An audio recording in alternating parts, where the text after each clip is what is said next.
練之前，我哋都會問一條同水有關嘅問題俾你哋，即係一個選擇題嚟嘅。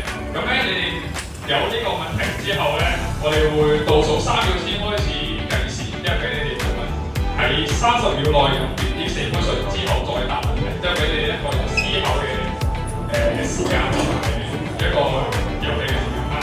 咁如果問題回答正確嘅話，即係代表挑戰成功。然之後咧，你哋嘅完成時間都會擺喺一個實時嘅蘋果上面嘅。咁完成呢個挑戰之後咧，我哋都希望各位有啲喺 IG 或者 Facebook 打個卡啦，同埋完成咗啲挑戰之後，我哋都呢度都有個小禮物會俾翻你嘅。咁接下來就開始呢個活動，感受飲水嘅樂。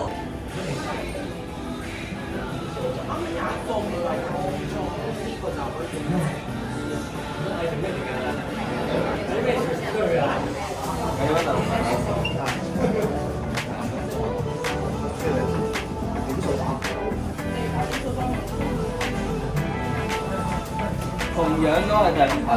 好，OK，30條問題要12個答案。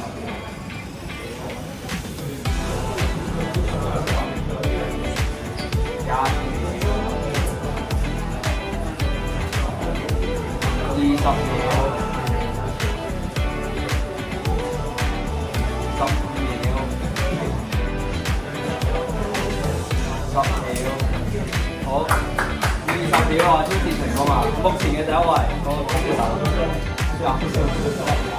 係冇錯啦，冇錯啦。尿嘅顏色啦、口渴嘅程度啦，同埋皮膚狀態都會反映嘅。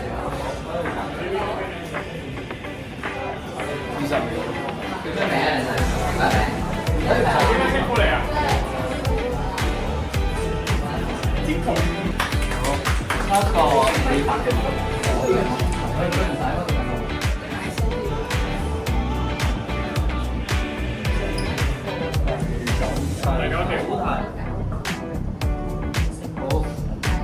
點樣令啲細路仔會開始中意飲水？因為啲細路仔係會飲可樂㗎嘛。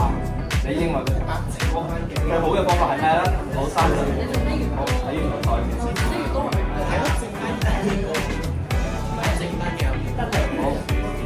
開始。15秒，20秒。哇，15秒，好，12秒，答案係咩？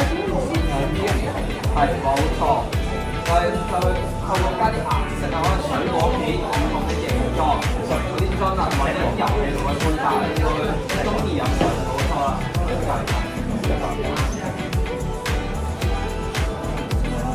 整翻水。有位已經照講出嚟咯喎，我未已經出埋啦。LEO 唔該。好，問題第3題。好，水分攝取不足會對身體造成啲咩影響？啱啊啱啊。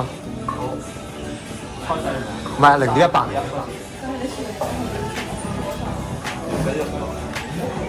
25秒。20秒，15秒，哇好強！佢14秒內就完成咗，咁好答案係咩？答案係多，冇錯，因為身體缺水嘅時候